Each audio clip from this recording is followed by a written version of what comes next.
Warning. It is the opinion of the 4th Street Productions LLC and the Working Perspectives podcast that we should inform you that some of the language used in this recording could possibly be considered offensive. You have been warned, so if you decide to listen to the recording, then don't complain about the language.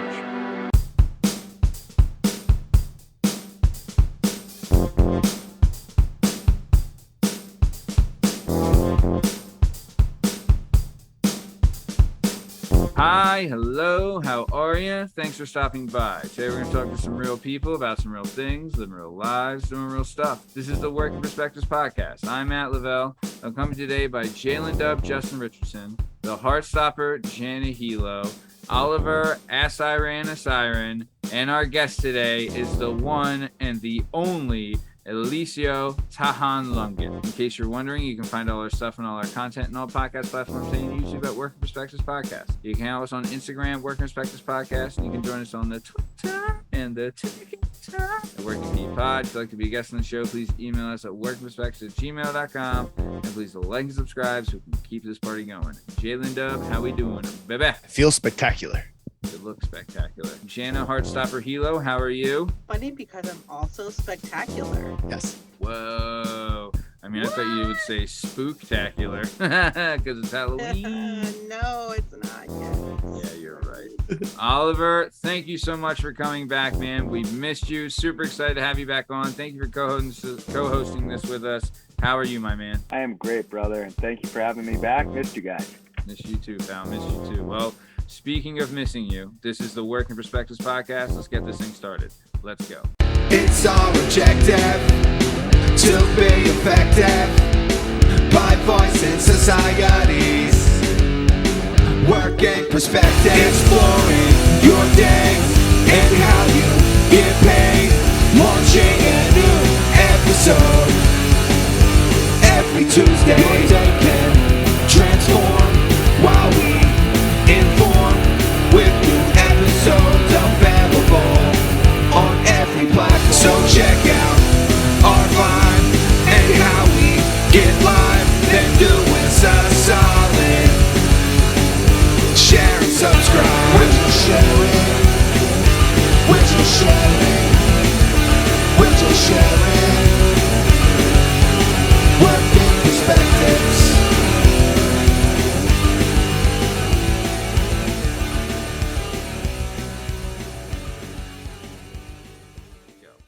So on the show today, we got a big one. Super excited. Eliseo Tajanlangit. He's a case manager at a hospital. He was born in the Philippines. He came to the U.S. at the age of 10. He relocated to PA in 2004. Has a crazy backstory, crazy job. Really excited to get into it, so I don't want to waste too much time on B Block. So, Eliseo, thank you so much for being on here. Super excited to have you on. But before we get started, I would just like to ask, what movie do you think is better? The Godfather Part 1 or The Godfather Part 2? Godfather Part 1. Yes. The original. Yes. That's the correct answer. Well, I didn't know you were a communist, Eliseo, but nice to know. My gosh. Wow. I mean, you know, it is what it is. Honestly, it's 50-50 on that. I mean, like, we have to read 50-50 on whether somebody's seen it. Correct. And then Yeah. it's 50-50 on the answer so far. If it's a female, it's almost 100% that they have no opinion of it. And then, but yeah, no, we honestly, I think we should change that question depending on to Hook or Princess Bride. Which movie do you like better? Would anyone on Earth say Hook? I don't know. Hook does like look. Hook The is answer, so the correct fucking Hook answer good. slams. is Hook Princess slams, Bride. but you But can't pick a better movie than Princess Bride. yeah, How about no. Never Ending Story, Princess Bride? That is it right there, Oliver. That is it. That's the Oh, I did really like Never-Ending Story when I was a kid. Never-Ending But Princess's Story. Bride is like one of my favorite movies. fucking Bastion, Flying Falcor, fucking Bastion. Yeah. Oh my god. Oh yeah, the fist pump. Fucking Judd Nelson with the fist pump. I remember sweating out a fever when I was like 7 watching that movie and it being like a fucking acid trip. I'll tell you what, it did make books seem a lot cooler than they actually are, because books fucking sucked as a kid. and that movie made books fucking cool. What was the David Bowie movie that was all weird back then? Oh, Where he steals the I'm baby. the Labyrinth. The man with the power. What power? Power of the blah blah blah. That's a good one too. Yeah, I forget. The But Goblin King. Oh, dude, I remember. Shout out, Pretty Ricky Outland. His sister Katie dressed up as David Bowie from Labyrinth for Halloween one year with crotch bulge. Incredible costume. Incredible costume. Same year, I was Rosie O'Donnell, Flock of Seagulls, Rosie O'Donnell. With crotch bulge. Oh God, yeah. Incredible costume. Yeah. I was Rosie O'Donnell 4 years in a row. All through the different, Did you do national anthem, Rosie? Oh, I did. And I Was it did a Mets jersey she was in? And I did a League of Their Own Rosie. A League of Their Own Rosie. Oh. Roseanne O'Donnell?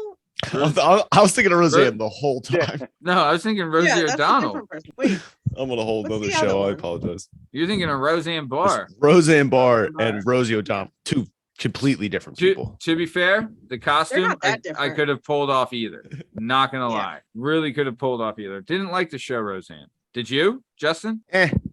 Yeah, same. On the fence. As It's a fine. kid, yeah. Yeah, like I watched Roseanne it was cool. when my mom made me, and I kind of wanted to bang Darlene. Young That's That's Darlene. why Roseanne was cool. Like Darlene liked comic books. Yeah. They were, Because what was the other one? The other one was like supposed to be hotter, but I was like, nah. I was like, I know Darlene's Becky. room smells worse, but Shout out Sarah Chalk. yeah. Becky, Played- who Second Becky. changed. Yeah, she Became a played. different Becky. Yeah, Sarah Chalk And then was number one eventually in came back. Scrubs. Yeah. after So, Dan cheated on Roseanne, I never watched it again. wow, Eliseo, your thoughts on the show Roseanne? I really didn't watch it. Yeah, you're not missing much, pal. What about, okay, let's keep it moving then. Eliseo, when it comes to Cheetos, what do you prefer, crunchy or puff? Oh, definitely crunchy. There he is. He's back on the team. That's right. Great fucking thing. Nice. Okay. This is the question that this is going to decide who you are, Eliseo. Agreed. Okay. When it comes to wings, are you drums or are you flats? And Careful. flats. Yeah. Right, it's a gentleman, Wow. scholar. Oh, you guys. Damn. You can like clean the whole meat off of just one A push down. sophisticated gentleman. You can eat a Yep. wing like a classy person, That's not like exactly not it. like a barbarian and a. You wouldn't know class if it's the fourth guy that married your mom. All right. What the hell? I've been married twice. All right. Sorry, Justin. I don't. You know what, Justin? I make fun of your mom too much on the show, and I apologize. Your That mother's was a the lovely only woman. time he's I'm been gonna offended, stop. though. I'm gonna stop. I promise.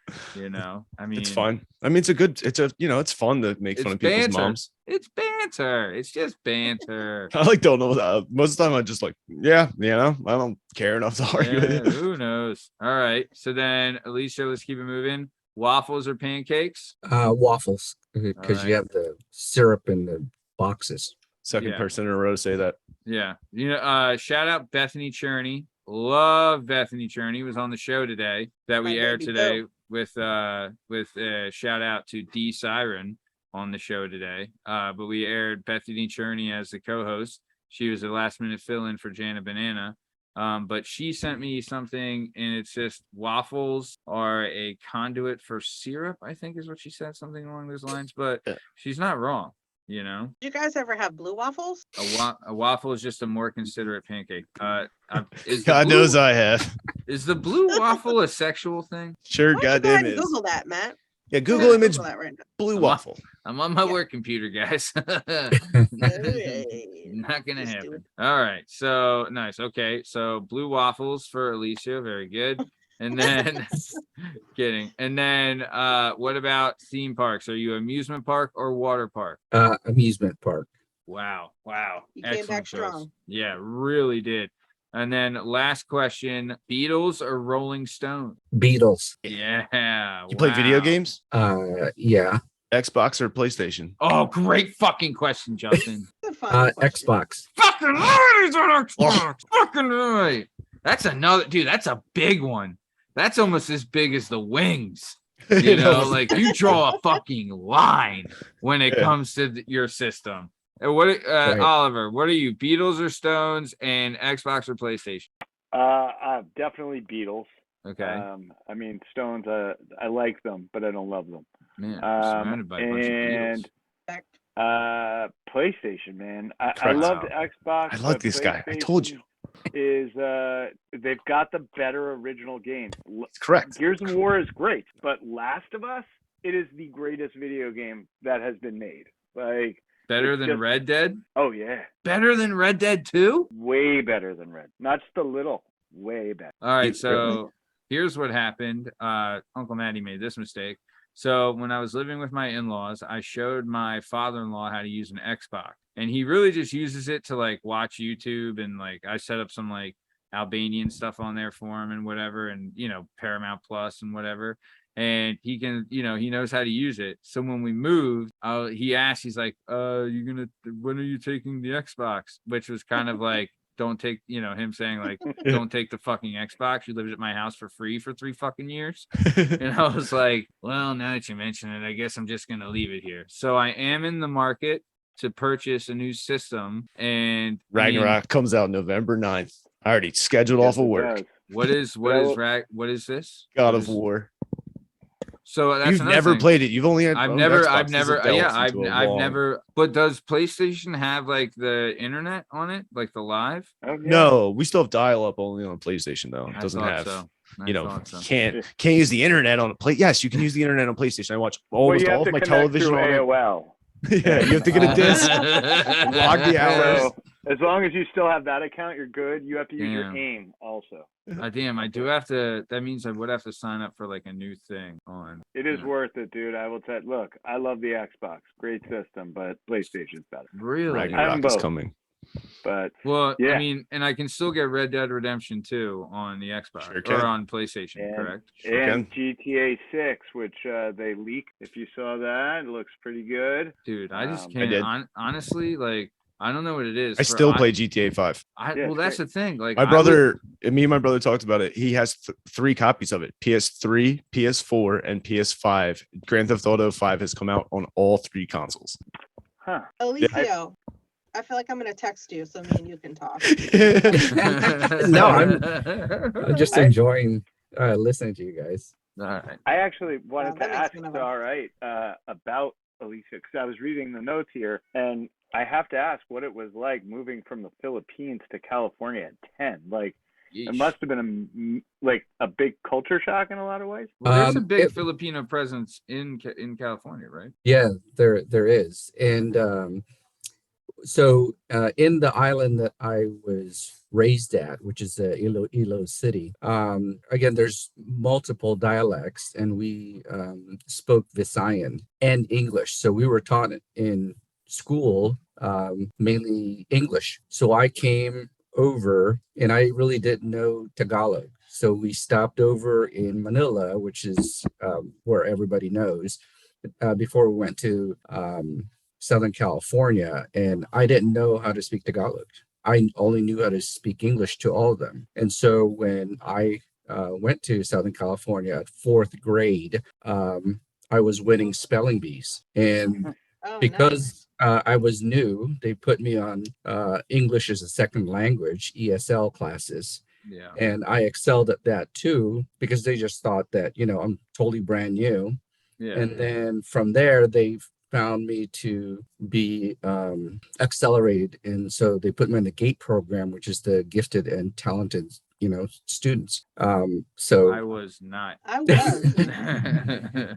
and so, it was just a culture of assimilation, because my mother remarried. And so I had to learn and really just get to know the American lifestyle, because she remarried another Filipino, but then we became a blended family. And so I just needed to know how to kind of know about the culture, but I really assimilated really well. Did she So- get married in California or did she get married in the Philippines? So she was one of those travel nurses. She was Oh, recruited fun. from the Philippines to she went to Texas, and Oh. while there found out that my father was cheating, so she divorced him from there. Ooh. And then she relocated So to California, remarried, and then waited for citizenship, then brought all four of us over. Oh, so Damn. he was Filipino, but he was American. No, my father was. When my husband. mother remarried, he was Filipino American. Wait. So Nice. you were in the Philippines by yourself for 4 years? My grandmother was raising us. That's incredible. So wait, Yeah, so So that's you're where the love for really my grandmas and grandpas are in nursing is because of that. Just because I know that, if their kids kind of mess up, they're the parents.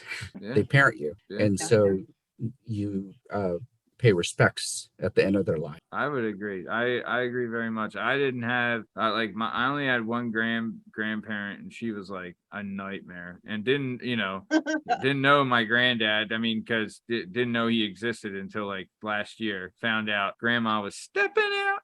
But either way, but no, I'm with you. I'm very much in the thought of like for my daughter, I want her to have like the best relationship with her grandparents. You know what I mean? Just because it's very important for like just from like I feel like a cultural morality standpoint and like a cultural like historical cultural point. Like she needs to know where she came from and the different like cultural things that she's going to be expected to do and carry on, which I think that's like a healthy good thing for them. Also, shout out your mom. What 4 years she was here by herself?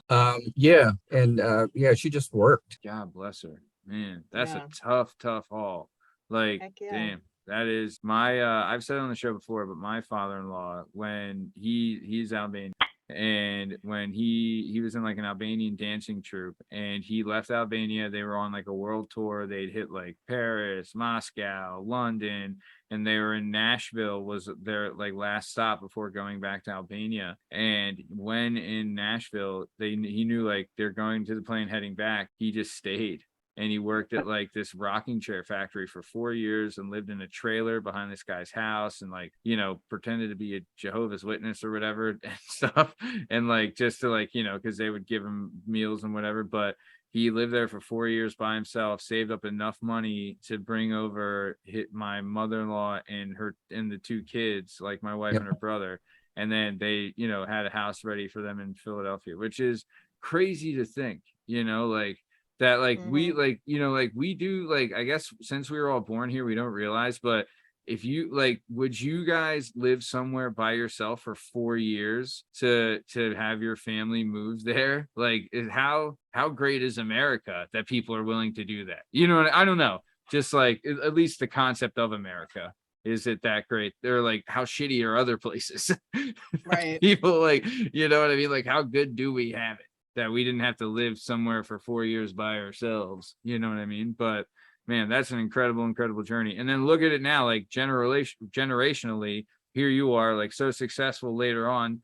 But even like, so going back to what Oliver said, though, you came over here in 4th grade, like, did you know, like, because I see like from my wife, the pressure was on for like, from the parents, like, like she was very aware of how much they had sacrificed and how much like for her to be in this position and how much she had to respect their sacrifice. Did you have that kind of thought, or was that pressure ever put on you even at a young age? No, I think my mother knew how tough it was, and she just kind of supported giving us every opportunity to assimilate, because she knew it was tough. When she remarried, she married a Chinese Filipino, and they spoke Tagalog, and then we only spoke Visayan. So we would communicate Visayan to our mother, and they didn't understand it, so they also forbade speaking Tagalog or Visayan, and we just spoke English. But to try to assimilate and try to also kind of know the cultures, and I'm dating myself, but when my stepbrothers, they were born in the U.S. and they were half Filipino, Chinese, that was the time when Farrah Fawcett was on, and they wanted like curls. Oh, yeah, And get them waves, so, baby. and the perms, yeah, the perm. Oh, yeah. So my straight hair, I wanted to get a perm, and I actually got a perm, so I looked like a little girl. Those types of situations where you kind of try out here and there, and just making friends. You know, I still remember my first girl that I liked, and she liked me back, was Natalie, and she was blonde and blue-eyed, and so we just hit it off, and it just made a lot of friends. So, go ahead, Oliver. No, I was gonna say, did you have any issues? I know my mother moved here from Estonia, right? And she first got here, there were kids who were not nice to her in New York. She got picked on, bullied, stuff like that. Was there anything like that for you when you first came here from the Philippines? Did you have any, assholes who were bullying you or anything like that? not really, because I have a amiable personality. I kind of get along with everybody. And plus I was great with Crossfire. So I was always chosen. You'll be caught up in the crossfire. Yeah. Dude, all-time commercial. So Plus best you had that sweet, ever. sweet perm. Oh, dude, and that's what killing they it in always chose Crossfire. me on the teams. They always chose me on the teams. They called me Little Man. Nice. That sway. 4'11", and I would be able to catch all the balls. And Just real quick before we get too far, not for me, because like I know, but like for our other listeners and stuff, where the fuck is Estonia? Is that a country? Is that where the Flintstones are from? I was like, is that where Goonies was filmed? Astoria? No. And Encino Man's from there, as well as The Orphan, which is recently a scary movie out on. This is a scary movie. So Estonia is right on the Baltic, across from Sweden. So it's sort of the Baltic states. Yeah, not me. I mean, I knew that, but like, I just wanted to make sure everybody else knew. Yeah, when you said Estonia, like, listen, you and I have talked about Estonia many times. We were gonna go. We have a big Estonia demographic on the show. I just, to make sure everybody knew it's in like the northern, Western European section of Scandinavia. Yeah, it's right above Latvia, guys. We all know this. Yeah. Right. And right below Finland, right I'm, across heir to the throne of Latvia. fjord. Right. Latvia.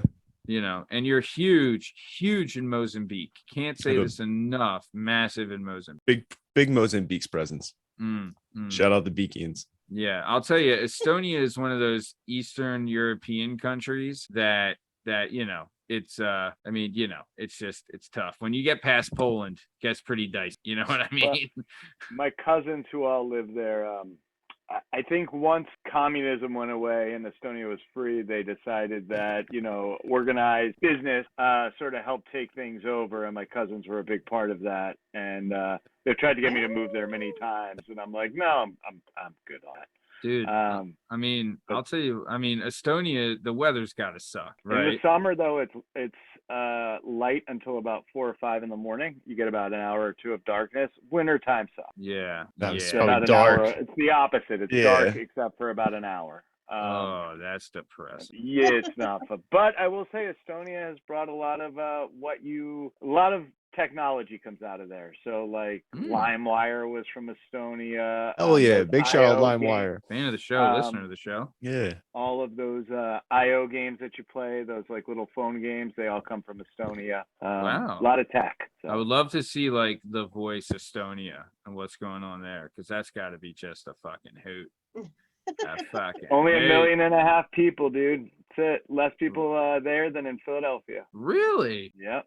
I mean, when it gets that fucking cold, I mean, come on. I mean, honestly, what the first thing I think when you hear of cultures like that, like, well, I guess it's on the same lateral line as Scotland, so I guess, I mean, maybe it's cold, who knows? But the first thing I think is like, I would love to see the history of how people fucking survived that cold, like 100, like 300 years ago, right? They probably didn't very well. Yeah. Well, true. Well, also, it's pretty close to St. Petersburg in Russia. So shout out. And hence that, Russians took it over multiple times and probably wouldn't mind doing it. Sure.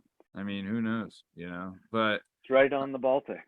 It's one of those countries that recovered from communism and wanna, like that. It's like because Albania always gets referenced as like in movies, they're Albanian bad guys or whatever, or you know what I mean? It's kind of Estonia is like one of those kind of, we'll throw them in there.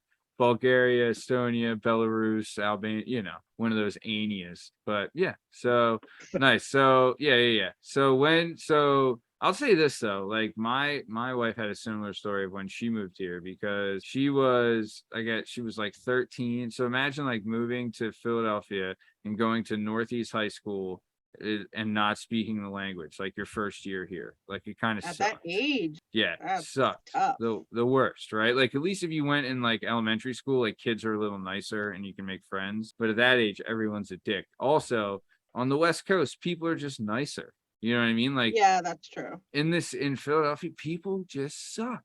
Like everybody's a dick. Everybody's a dick, especially people that are formerly from New Jersey and live in Philadelphia. I mean, come on. What? No, Jana, no. Yeah. Wow. What? Did I say that? No. I didn't even talk about how short you were today. I am at me.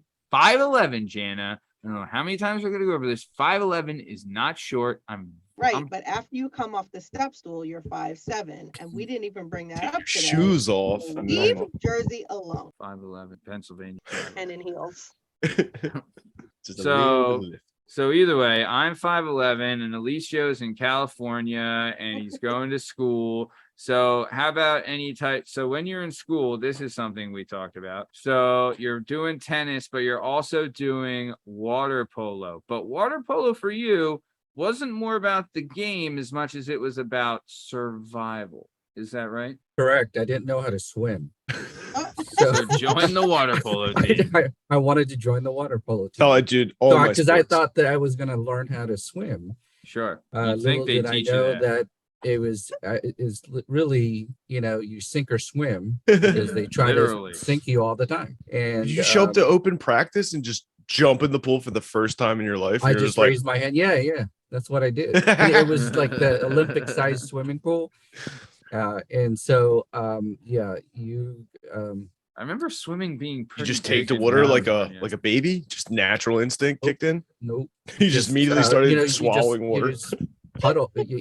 You just paddle the whole time. Wow. And they would throw the ball one end, and you're supposed to swim to that. And everybody would get to there first, then they would throw it to the other side. I'm still swimming to the other side. And then so it butt heads, and so by the end of the season I was able to kind of swim and not drown because they do a lot of underwater tricks there. They would jab you with their elbows on your ribs, or they would you underwater when you go to take a breath.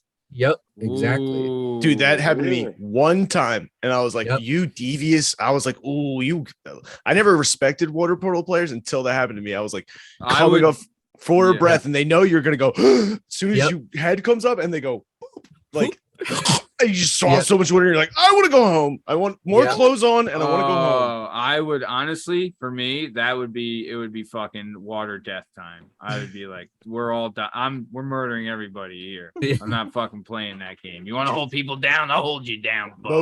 It's between boxing and water polo. Is what is the more physically exhausting sport? I don't know what it is, but like water polo is exhausting. Yeah, it's really tough to move your body in water. Yeah, it is. You're treading the whole time. Oh, and those guys have been swimming since they were 3. Yeah, they look like dolphins, when they go up and down, and they go swim back and forth. And they can put their hands up and then still try to drown you with their feet.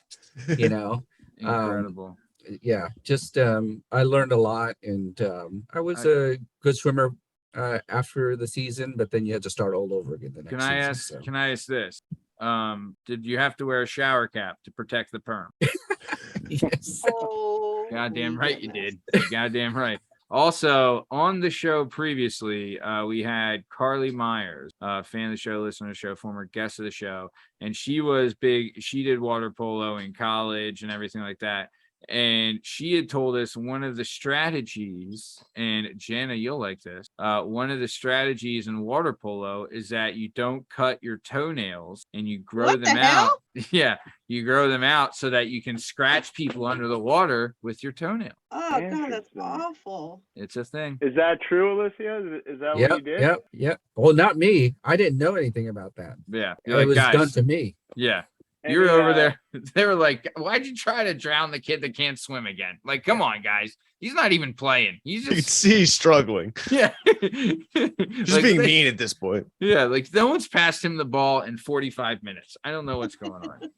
Were there brawls in water polo? Like, would you guys get physical? Oh, some of the guys that knew how to swim, and yeah, they would kind of tussle over there, and I just leave them alone. But they knew how to float. I think they just looked like they had their own life vests because they just stayed up and on top of the water. So they were very strong, and they had 6-pack abs, and I had nothing. Me too. So, Yeah, same. Yeah, Yeah, we all 5'11" with a 6-pack, guys. That's me. 6'4", 250, all 6-packs.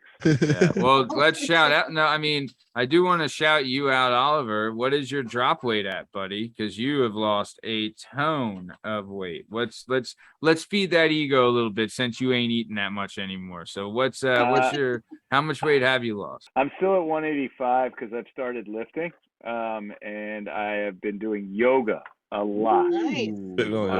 So I will give yoga a little plug there because it is. I go to this place, Sojourn Yoga in Drexel Hill. Tell you, it's great. I finally got crow pose, which is I can hold myself up on my arms, legs raised in the air for over 2 minutes. Whoa. Sweet. And I love it. It gives me when we all work stressful jobs. I'm sure everybody gets stressed out, and that hour of yoga a couple times a week really relieves that stress. Nice. Not like I'm used to, but it does a good job. What I mean, okay, yeah. Me and my girl, we've gone to wine yoga, and that's also a blast. You just put a bunch of red wine in your belly and then start doing weird positions. It's fun.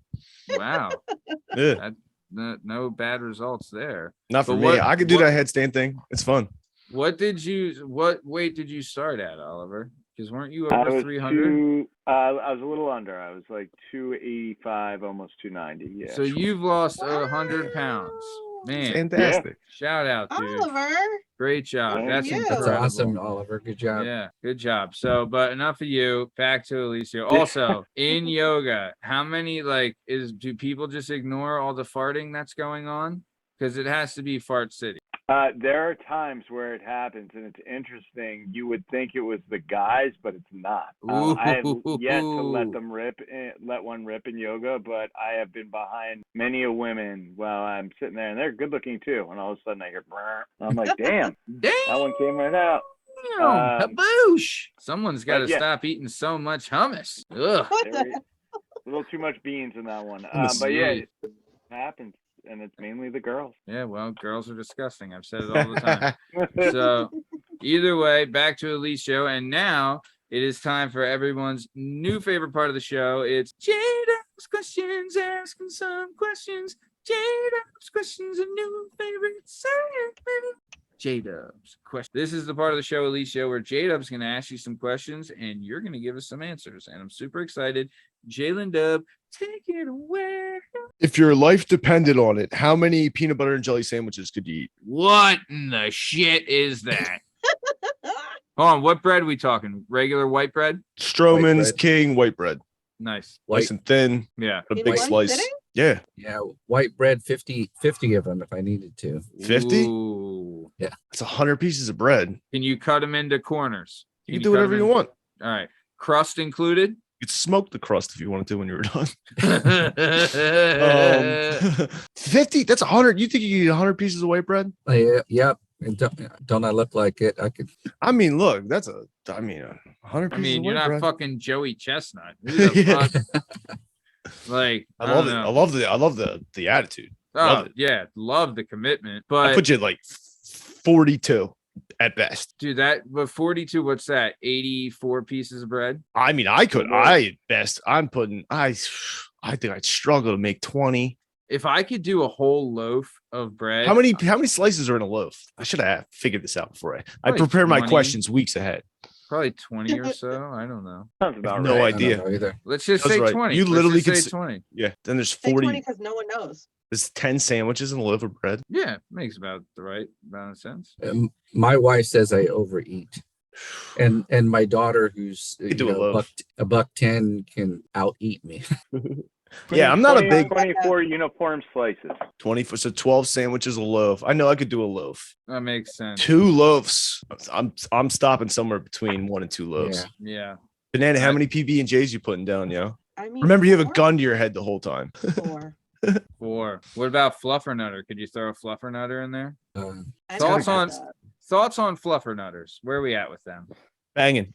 My parents treated it like we were like privileged if we could have it for a day, Yeah. when it lasted in our house. Yeah. They're like, Just- never My parents again. wouldn't buy it. What And so about- when I went to my parents wouldn't buy it. So when I went to other kids' houses who had it, I would then down 50 of them because Yeah. I was so excited that there was fluffernutter and they Yeah. were making the. We had That's- 5 boys in the house, so we would get fluffernutter one time, and like in an hour, the It's- container would be empty. My mom would be like, never again. You're animals. Yeah. Someone just uses like a baseball size amount of fluffernutter on one sandwich. I'm like, why? When you would go to like someone's house that had fluffernutter, you're like, wow, your parents really appreciate you. They give you One they give time, you their fluff.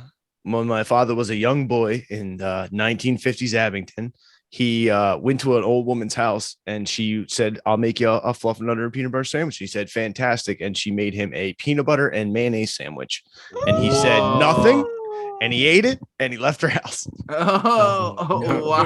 Why did he go over her house? She was like the old lady who like he mowed her lawn for like a nickel so he could go yeah. see the I heard her movie. say he motorboated her. Yeah. He used to slam this old lady. No. He But didn't do fair- a good job, and that's why she gave him the mayo. Mayo and Yeah. peanut butter sandwich. Wow. Did you ever do a peanut butter and banana sandwich? Oh yeah. All the time. Delicious. Great time. Put a lot of So- banana in my Butter, cereal banana. too. Banana in the Peanut butter, cereal is a banana, and gimmick. honey. I Oh, like honey. Delicious. dude, I'll tell Like a you, little brown there- sugar. there's one gimmick that got over on me was they had in Wayne, but when I was working at Christopher's, they had this gimmick for Yeah. it was like the peanut butter and jelly restaurant, peanut butter and jelly sandwich restaurant, and they had like gourmet ones. And I remember I went there and like I bought like for everyone that was working that day, I was like, all right, we're ordering them. This is crazy. I can't believe it. PB&J's in espresso. Whoa. And everyone got like different ones. And I think I got something to the effect of like peanut butter, banana, honey, and just, dude, not impressed. Matt, My gotta- best I one gotta from ask that you a place. question. My best one from that place was peanut butter, cheddar cheese, and green apple. I from that swear restaurant. to God, I was just going to fucking say the one that had apple and cheese on it was banging. yo. Yes, it was so What? good. It was weird as shit. Because I that's the first time I ever had cheese and apples together, and I was like, "Does this work?" Like, It and Oh, does. not me. I Oh, love oh it. yeah. I didn't know fucking that. does. I was a small, Grapes poor and cheese city boy as well. who never knew anything about putting Sure. fruits and cheeses together. Why would you? Yeah, I didn't even know it was like a thing. They were like, Yeah. "Yeah." I was like, "Oh, all right." Yeah. God, that sandwich was good. You don't put cheese on burgers and hot dogs only, you animal. And so, I was like, "Does Uh, it come out of a small plastic film?" They were like, Yeah. "No." yeah. Oliver, you had a question? Yeah. What year did you work at Christopher's? I worked there from, I guess, 2010 to 2013. You didn't know Jessica.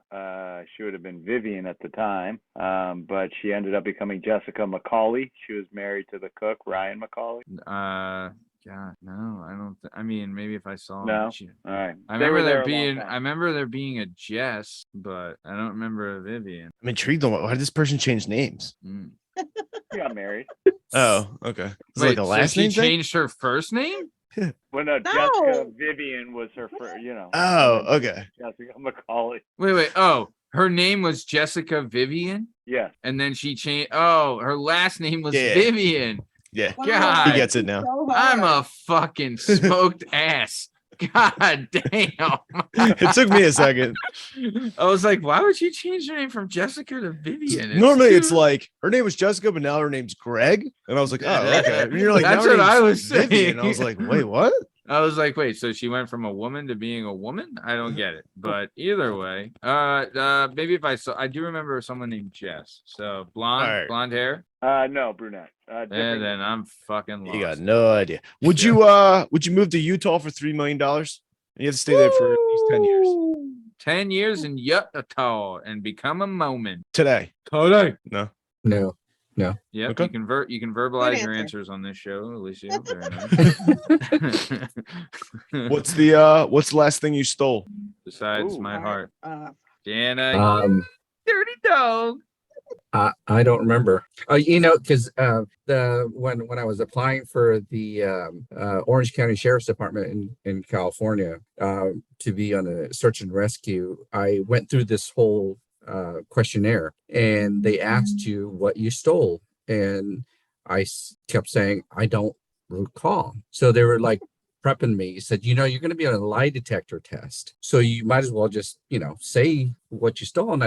And I couldn't remember. And I said, you mean you didn't stole like a pack of gum or anything like that? And I said, no, I really didn't. And well, how about, so they started naming these stuffs. And I said, no, I haven't. So, yeah. Can't believe I just came up with this question today. I assumed every single human being would have an answer. You've never stolen anything? What's the last thing you stole? What is the last thing I saw?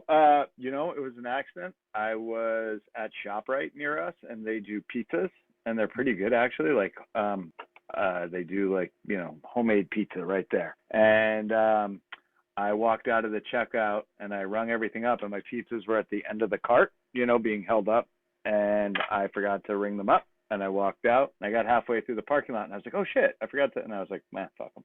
Yeah, that's I stole accidental 2 pizzas. stealing. That doesn't count. that's what mine was accidental stealing also, Jana. Oh, jeez. But I went to Target, and for those who don't know, I probably have at this point, I probably have like 20 USB flash drives that are maybe 100 gigabytes or 200 gigabyte, whatever. I probably have 20 of those jam packed with everything from the show, right? But they're not cheap. You know what I mean? So I went to get like diapers or something one time. So I had like the boxes of diapers in the cart, and the little flash drive I threw in like the back of the cart, paid for the diapers, and just walked out and didn't pay for the flash drive. And Johnny Law's been looking for me ever since. I'm gonna go out on a limb and say, Banana, you're like me and you steal shit all the time. I think if there's more than 10 people in line, I'm stealing it. There's so many places I've walked into. You ever walk into a CVS and there be 25 people in line at like 1:00, and you just need like mouthwash for some weird fucking reason, and they're like, I'm not waiting in that. I'd rather go to jail. I just walk in, you get Listerine, you just walk the fuck out of the store. You're like, get the fuck out of here. I'm not waiting in line. Doesn't Eat my the ass. gimmick Chase go me. off? No. Not for stuff like that. No. And I one day I will become successful and I will return all the money I owe Wawa, but Sure. every goddamn day. Yeah. If there's more than 19 people in line, I'm not. I'm just, you chalk it up to. Were you part of that Wawa mob? Yeah, I was there that night in Roosevelt. I saw you on camera. Honest to God, I used to visit that Wawa very frequently because I used to have a particular issue in my life that I've now solved. But I used to go to that Wawa all the time. What is the Wawa mob? It was a Wawa on Tyson Boulevard in Roosevelt. That's right by my fucking house. Or that was right by. I lived between Tyson and Longshore. You used to live right by Steve's on St. Vincent? Yes. I've told you I lived by Steve's Princess Steak. I didn't know you lived that close. State. Dude, I lived on Large Street, right? So it goes Castor, Large, blah blah blah, blah blah blah, and then Bustleton. But damn.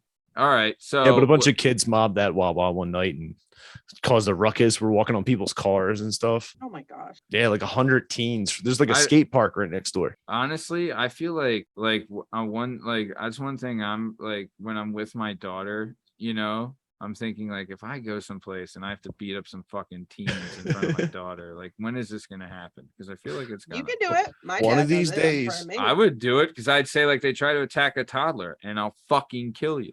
You know, that's how it goes. And these are the type of guys when you were in the Department of Corrections, Eliseo, you would have taken them all down, right? Eliseo would have arrested all of us here. Yep. Oh, I would yeah, see he them. does. That's I what would I said. see them on TV, and then I would have to process them through the triage at the county jail. Oh, you did this And for then- real? Oh yeah. So wait, you would watch the news and be like, "Oh, I'm gonna see him later." You know? There was I was the county jail nurse at the Orange County in California.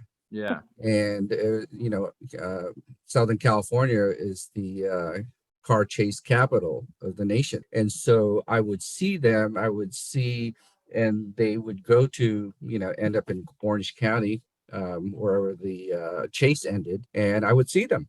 And I'm like, oh, you're the driver, or you would see them in the news because they were high profile, white collar crime or whatever, or Wow. whatever they were in the news, and I would see them in person. And so I would, check out their docket, learn about the charges, and just ask them their medical stuff. So you had to triage them first, and if they had any medical issues, you send them back to the hospital to get medical cleared, and then they would come back into the triage area. And then when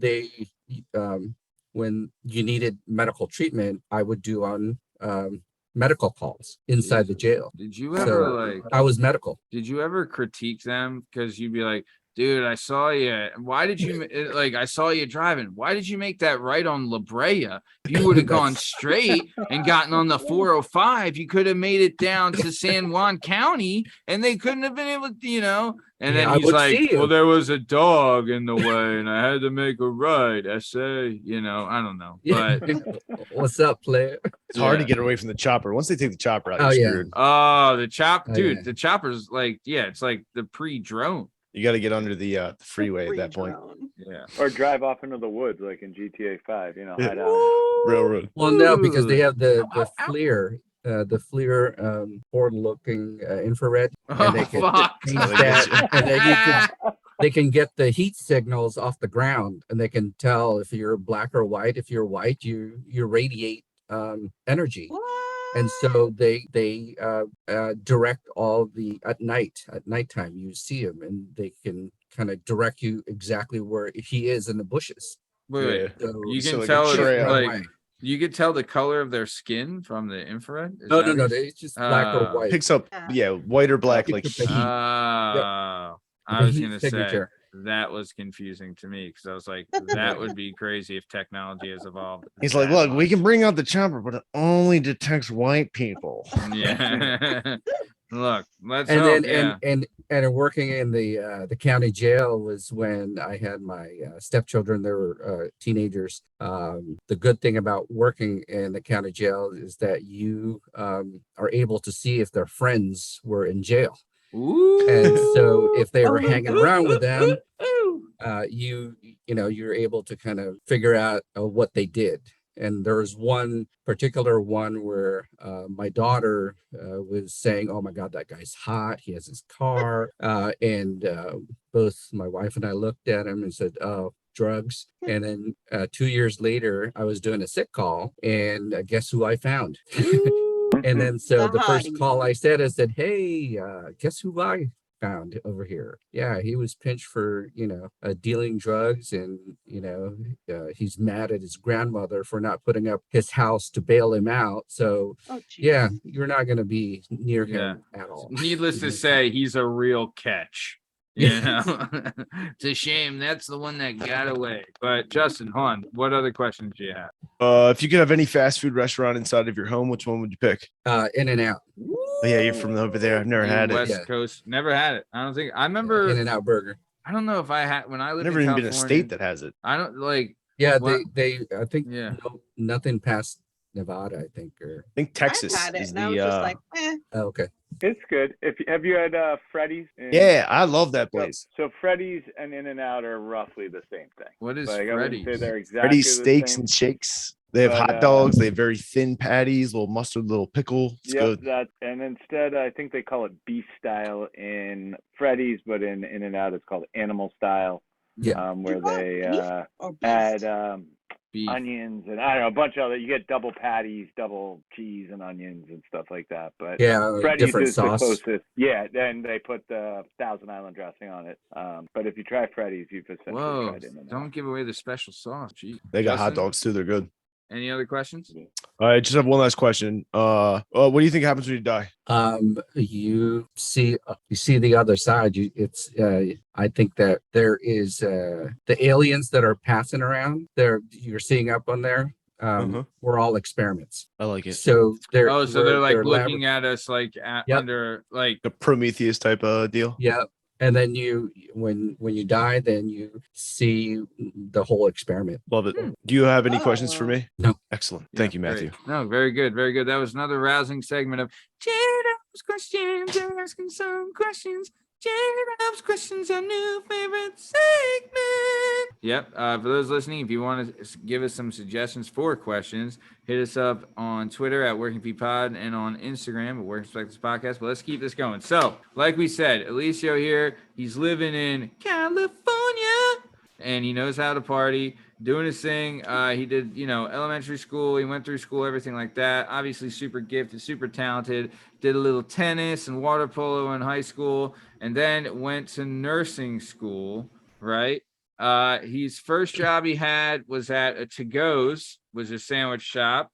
Really good stuff. Togo's, yeah. Shout out. I love Togo's. But then I know we talked a little bit about your medical stuff at the prison, but you got into the medical field kind of early. So you were 15 when you were at Togo's, but then you left there and then your next job was as a medical assistant at a hospital. So let's talk about the signing up for the medical assistance class and then the responsibilities of the medical assistant. Go ahead. So I thought that the most nicest jobs were in the hospital, so I needed to get certification, and I went into getting my medical assistant certificate, and sure enough, I was hired at the hospital, and that is where I excelled. Everybody liked my work ethic, so much so that some of the caregivers of the patients were petitioning me to see if they can hire me outside the hospital. Oh, wow. And one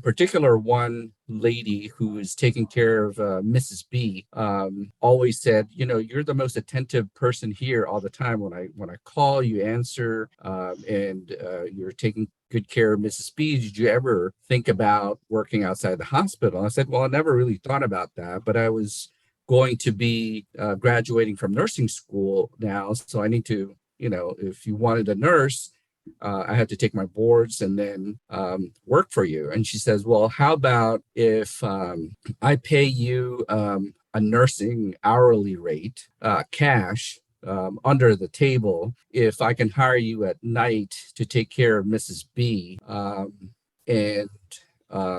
because I just need a break. I've been doing this for 10 years and I haven't found any caregivers that I like, and I like you. And so I said, okay.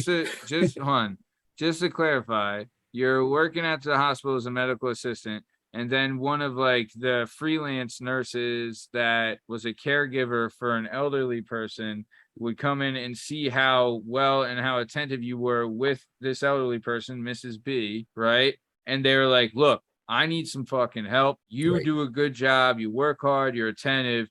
How about you fucking help me and I give you some of that sweet, sweet cheddar? And then you were like, yeah, sign me up. Is that how it went? Yes, because I just wanted to try something else. Yeah. And so when I arrived at work, she gave me the address. The house ended up being on the beach, 3 stories with a Porsche, and at that time the latest Lexus. And she treated me well. And so much so that I was working for her for quite a while under the table. And my wife and I couldn't find a nursing job. So that really supported us. I would come in with a wad of cash after, after a week's work. And yeah, that saved our butts because it took us 6 months to actually, my wife was able to find a job after 6 months, but during that time, because she had, we had the kids, this stepchildren, they were, I think, 8 and 9 at the time. Yeah. We had to put food on the table. Yeah. And so that really saved us a lot. So the caregiver was taking care of Mrs. B for like 10 years. Nobody else would take care of her. She was a second wife of a department store magnate. And so she wanted to die at home. And so she ended up dying, and she gave all of the house, the cars and everything to the caregiver because the children or the stepchildren never bothered to take care of her during those 10 years. So the caregiver got everything. So dude, how great is that? I love that. Like, because the kids are spoiled shits that are resentful and whatever about the inheritance and everything like that. And they're, she's like, well, fuck on you then. I'm going to give it to this people that were nice to me. And damn, I mean, how about that caregiver on the come up? They're like, and she was single. The caregiver? Yep. She wasn't single for long after that. Not when you're driving a Porsche. Hell no. Nice. So then give you the Lexus? She got everything. She got the house on the beach. You the Lexus. No. Oh no. She let me drive the Lexus and the Porsche. But I feel like you deserve one of those cars. Yeah. One or two. You don't need 2 cars. No. God no. So then let's keep it moving. So you did the whole Miss B thing, but like you said, you got your nursing, you graduated nursing school and had everything like that. And then, you would eventually, though, you would jump on the ER bandwagon, right? And so you would once you got the nurse thing, you were like ER. You were like Georgie Clooney. You know what I'm saying? So you would do a couple ER places, but what would, first off, tell us what was your experiences like? You don't have to go in, I don't want gory detail. I just want I do. Well, Jana, please. But it was, what was some of the shit you were seeing, and how much of a wake up call was it right away? Give us a little, give a little touch of the ER. Come on. Well, my wife and I were trained at a level 1 trauma center, which is basically open 24/7, and that's where all the big accidents and the traumas go to. We were trained at LA County USC, and it was the Knife and Gun Club in Southern California. Shit. So we saw everything. Some of the things that we both saw were drug deals gone wrong, where in retaliation they would just go into the house and shoot everybody. So we get a whole bunch of those patients in, and we were treating them. It's what's known as a critical booth in LA County USC. It's no longer there, but it's on YouTube how it used to be. There's a movie that was made about it. So we were trained there. And then they built another county hospital that was earthquake retrofitted. So they no longer use that part. But my wife saw some crazy drug situations, and the other thing too is you're thinking that it's the ghetto, it's the county, you just see all the riffraff there. But if you get into a car accident or even just a motorcycle accident like my optometrist did, you go to the closest level 1 trauma center. And so it's those white collar guys and other doctors that go through the county system because it's the closest one. And you're like, hey, I know that doctor, or I know that person. It's your regular Joe because you're passing through LA, Los Angeles, and so and there was just all those things that you would see on a TV. The first ER show, all those actors were doing their like research at our trauma center. That's how they started. Really? Yeah, that's how they started wearing our maroon uniforms. And some of the ER nurses there were actually, on the show as backup. They were actually using them because they liked, they knew how to move. Yeah. Yeah, I heard that. Yeah, so it was really cool stuff. And then Wow. when they started doing some of the politics and they released all the nurses and stuff, I went to the community hospitals, and then my wife stayed there for another 4 to 5 years, and she had more stories than I did. Yeesh. That's when I started to kind of diversify and go into all different community hospitals, and also working at the county jail because I wanted to see what else nursing offered aside from just working in the ER. I always, so it's going to be 30 years in the ER for me and my wife. So that's incredible. Yeah, we God went. bless you, man. Yeah, and you survived the COVID era. Correct. Still there. During the past 3 years, we it's very tough and then we raised our 2 daughters. They're also nurses. Yeah. Damn. God bless them. Go ahead, Jana. I was gonna say it's pretty cool how you did like ER and then private work and then work in the prison system. It's like you're going to find different things and see what you like and experience different things. Like I love that. I think that's so cool. Yeah, you like kind of explored the options of a nursing degree in a way. Yeah, correct. So many different experiences and stories. Yeah, when we had Bonnie McCormick on the show, she was a nurse at CHOP for 25 years, and she explained it the same way you're talking about it, Eliseo, where it's like there's so many different parts of nursing. Like they're the almost like I don't want to say custodians of a hospital, but they're not like the janitors, but they're like they bring you in, they take care of you while you're there, and they take you out. That's all nurses. Doctors come by a little bit, but when like a doctor gives a like a remedy or whatever, it's the nurse that does it. You know what I mean? Like You're not seeing the doctor, you're seeing the nurse, and they handle all this stuff and they take care of so many things. But not to mention, not only like the stuff, the medicine, everything like that, but the paperwork, the transit, like the in and the out, like that's all done by nurses. And what Bonnie was saying is that she did all those different things, and you kind of did the same thing also. And that's really exciting to get into. But before we get into that, it's time for everyone's other favorite segment. But wait, sorry to interrupt, but before we get into that, what is this ring you have on your right hand? Oh my God, that's my questions. Did you guys notice that? I apologize, then, Banana. Please. No, please. That's would you like me to answer that question? Yeah, I would. Well, hold on. Before we get to that, it's time for everyone's new favorite segment. It's Cute Questions Corner. Jana's Cute Questions. Jana's Cute Questions. Cute Questions Corner. Jana, Cute Questions My Corner. first question, Matthew, what the fuck is on your finger? Can you see that?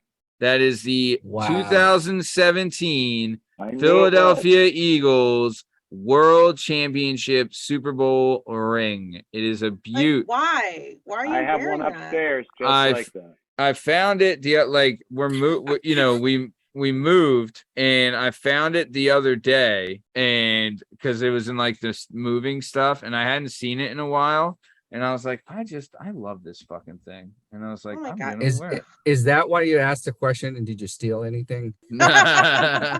This was actually a gift from my wife.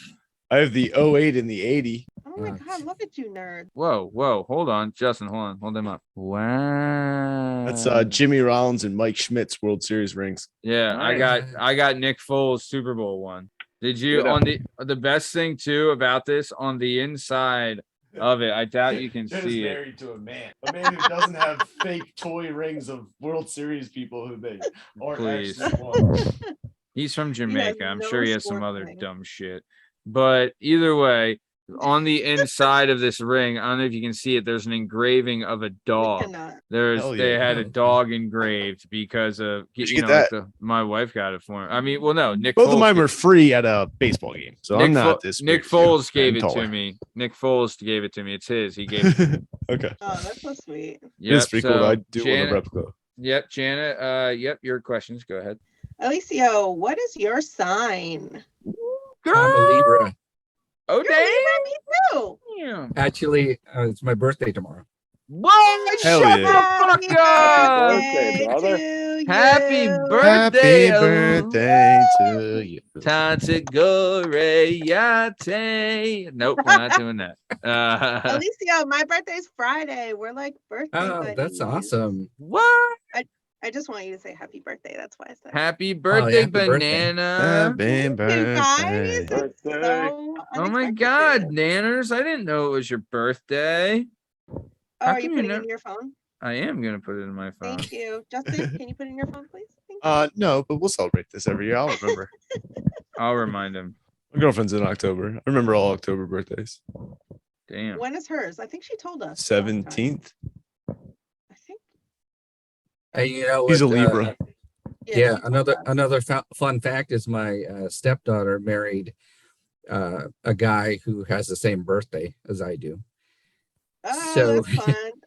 So now One of my- when they celebrate, they go off and do their own NASCAR stuff. Oh, It's no longer celebrating daddies. It's my birthday. Oh. my husband's son has the same birthday as me also. Oh. And wait, so yours is the 5th, Eliseo? Yes. Oh. And my favorite cousin George. Shout out George, love you. Shout out fan of the Oh, show, listener George. of the show. So Eliseo, boxers or briefs, boo? Boxers Tell us why. Brand. as Justin. more room and more air. You air it out. Air That's it fair. out is Smart amazing. man. Yeah. And how about what's the most important quality in a partner for you? Just to be able to listen. Oh, do you talk a lot? Yeah.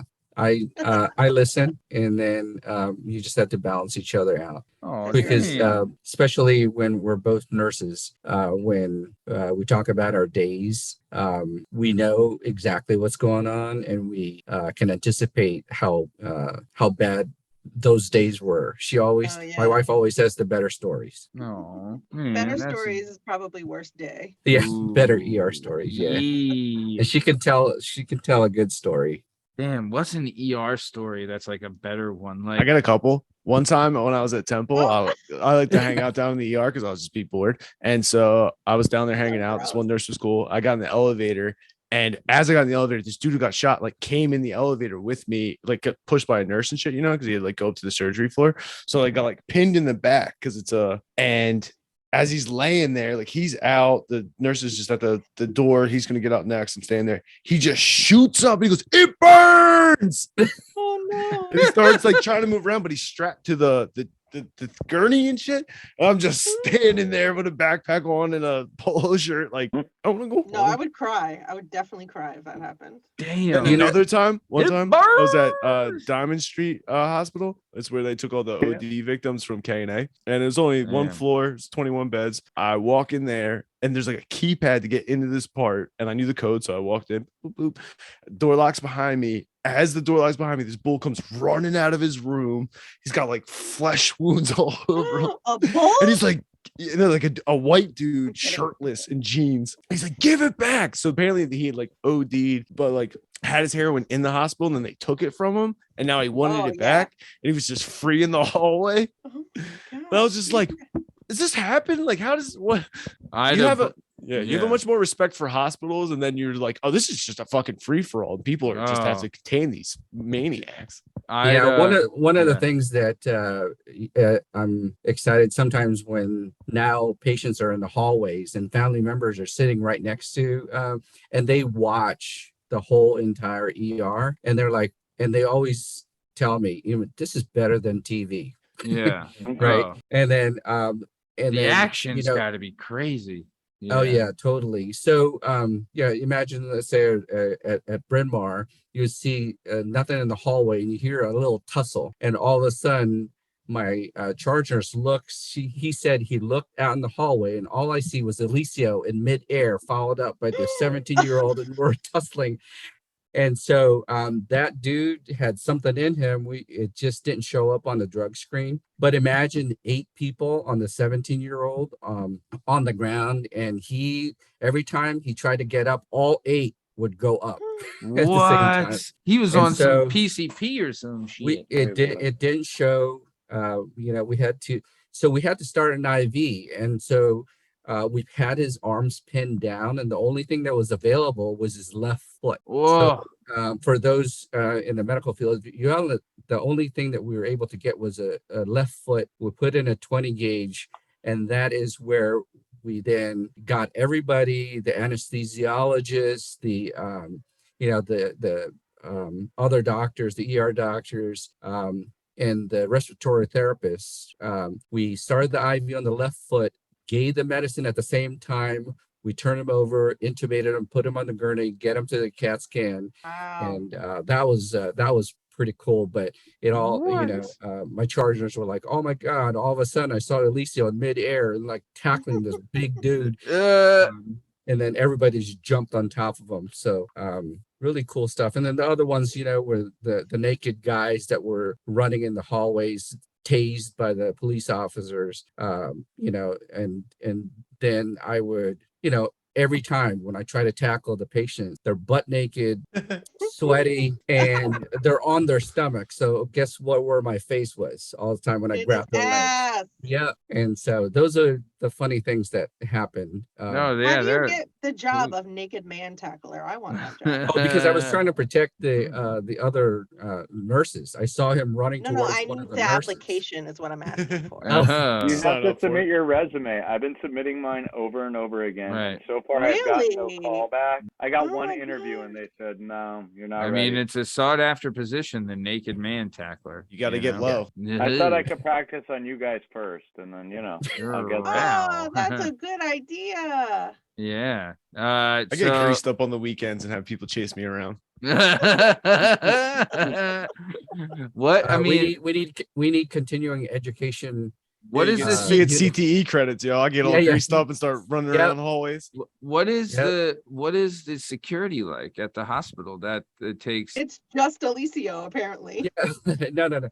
So there's one situation where the security was chasing them all over the place, and I was in triage, and so they would announce it overhead, and I would hear, code green at this floor and that floor and that floor, and I was thinking to myself in the triage, she's like, running all over the place. And then so I ended up seeing this guy that was like pale, pasty, and it looked like he just killed somebody, Yikes. and in a triage. And so I said, hey, hold on. And I probably thought it was him. And he charged me and I tackled him. And at the hospital, there's that circular doorway, Yeah. knocked me into there, all glass shattered. And I tackled him and I held him down. What? And as I held him down, then 20 people started standing on top of us because they were the ones that were chasing that person, security and all the nurses, all that stuff. Yeah. And that was the time when the movie Kung Fu Panda was out. So my nickname was Kung Fu Panda that year. That's great. That's hilarious. That's awesome. Damn, good for you though, man. That I'll tell you. That's it. I guess you're in just like fight or flight mode at that time, right? You're just like whatever gets it done. You know what I mean? It's like it's him or me, and it ain't me. He escaped from the psych unit. Oh shit! Oh. That's something you don't want to hear over the loudspeakers, huh? You're like, we got another one out of the loony bin gang. Let's get him. Yeah. So what is a code green? Does it mean just an escaped patient? No. It's just a violent patient. Oh fuck! That's even worse. That's There's even worse. There's a level 1 and there's a level 2. Level 2 is worse. level 2 code green. Everyone's like, all right, tag, I'm out, you know. I'm on my lunch. Yeah, like I'm gonna go chase the naked guy. You can get the level 2 code green. I had a buddy of mine that he used to come into the gym that I was teaching boxing classes, and he would come into the gym, and his name was Salami Joe, is what we called him, right? He one time he would grow his own mushrooms, and he gave me some one time, and right. But Salami Joe I guess, is there a hospital in West Philadelphia? I guess maybe. Yeah. I mean, I don't- Penn's in West Philadelphia. I guess I don't know. He just said he worked Drexel. at a hospital in West Philadelphia. He was in the ER, and he said he fucking loved it. He loved going into work every night. You got guys walking in with bullet wounds and stab wounds, and he's fighting and throwing down and bad. And I was like, whoa, Salami Joe, relax. But yeah, he was like What did he do there? Was he security? No, he was a nurse. Oh shit. It's like I like put my fingers in the wounds and I like Yeah. tickling them when they don't like it. I was like, hey, you want a little salami? I'm Salami Joe. Dude, I But yeah. used to make that joke. We would have meetings about those wound vacs and shit. And I'd be like, the one time we had a meeting with like a bunch of higher ups, I'm just sitting in there and I was just like, yeah, every once in a while, just to mess with them, like you put your finger in there to see how deep it goes. And they were like, what? I was like, nah, I just kidding. We're having fun. We're all having fun here, huh? Everyone's having Hey, it's you don't gay, put your huh? fingers in the wounds, right? It's funny. Guys, yeah. relax. It's just medicine. That's not the way you're supposed to measure it. Hey, yeah, it's a stage 4. I can tell if it gets past your knuckle, it's a stage 4. I would not want to see what comes out of Dude, it's a wound. horrifying. 'Cause I would have to Ugh. just go through the book Ugh. like outside the room, and every once in a while they wouldn't tell you that they have stage wounds. So you're flipping through the John, you got to just get their demographic sheet, and all of a sudden you see a picture of someone's fucking Mordor wound on the side of their leg. You're like, what the fuck is that? And I if need you to if see you all see these things. bone, man, if it's on a wound vac, it's not too bad because it's the meat part is red and meaty looking. It's when it's not on a wound vac and it's all fouled up Yellowy and oh. yellow and green, and that's when And the the fun smell. stuff happens. Yeah, and the smell is bad. Yeah. Oh, I don't want to You're, smell you're it. right I wanna about see it. that. Have No you, one's Eliseo, have you seen some things so Justin told a story today about Yep. throwing up at a patient's, Yep. right? Because of like the smell of disgust. Have you ever seen any or smelled anything that you're like, yeah, and threw up? Yeah, Or that made you sick, like visibly sick? Plenty.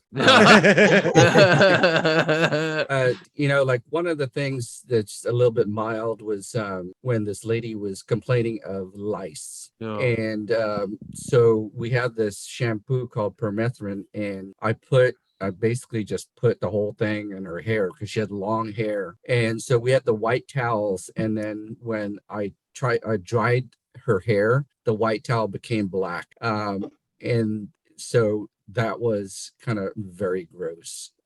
Aside from the wounds and stuff, they had so many Was it the variations. lice or did you dye her hair? It was lice, Oh my All was dead awful. lice. all dead Oh. lice. And then the other ones were just one of the things that, when meth gets you, or PCP, not that I know because we see the results of it. My wife would tell the story that the guy pulled out his eye. And then so the paramedics would come in, hey, I'm just looking around, kind of joking around.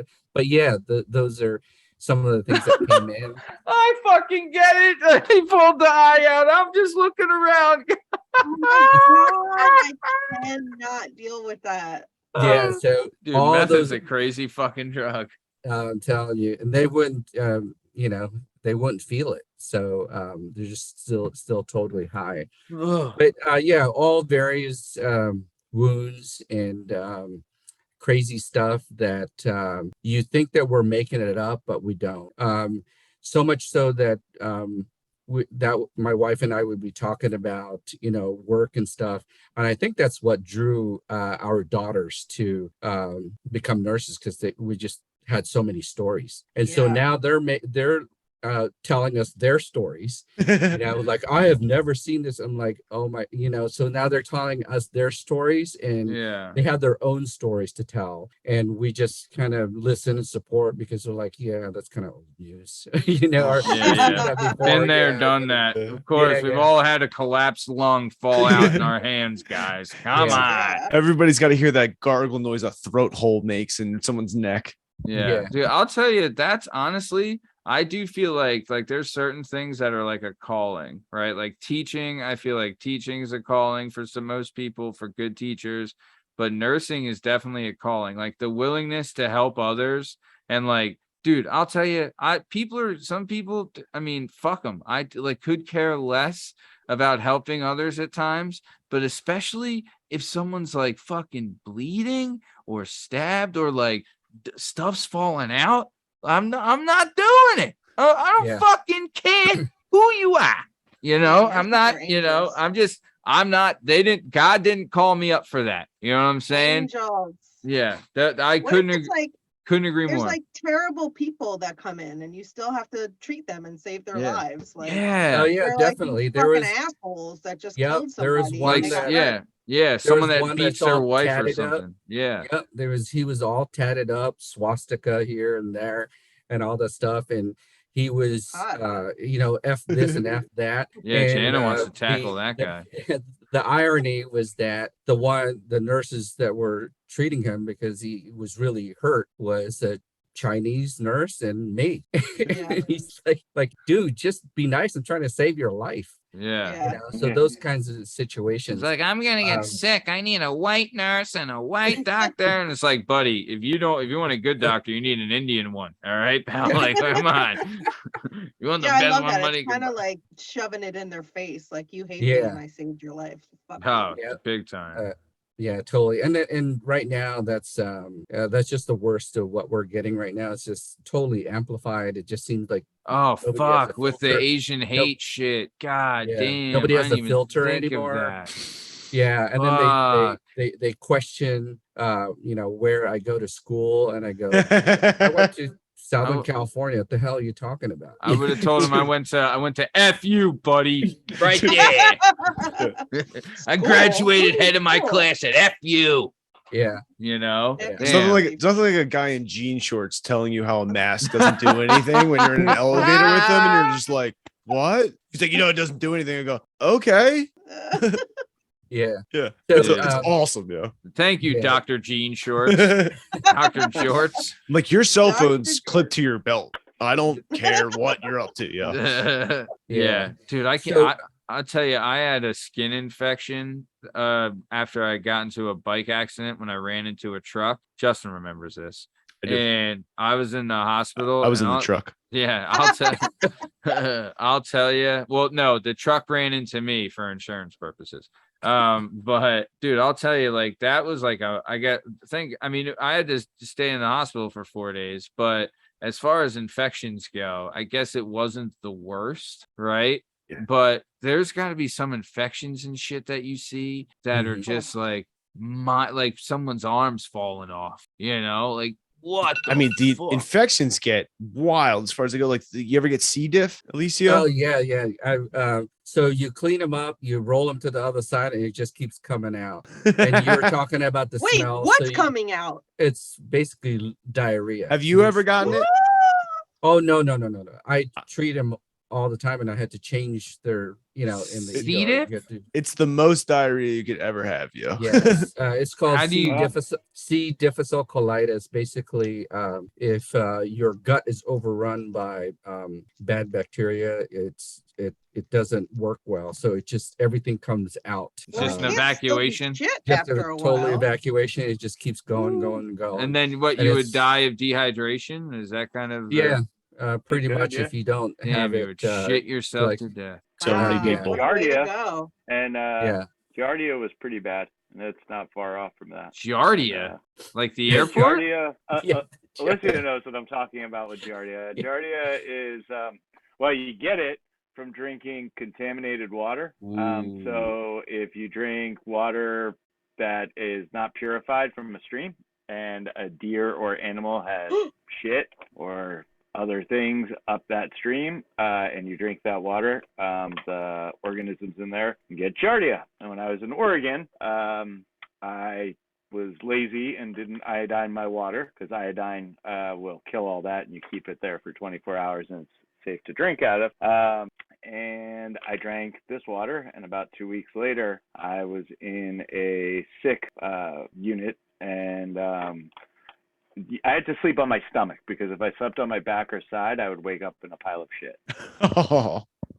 And it was me and this other guy, Dan. We just saw each other not long ago, and we were joking about how there's only one toilet in this room, and but there was a trash can, and so we functioned that into another toilet. Wow. And we would just be sitting there like throwing up and pooping and toilets, and it was bad. Damn. I'm But it's so much glad like you CJ. brought that up, because I didn't want to ask how you lost all that weight, but now I know. Dang.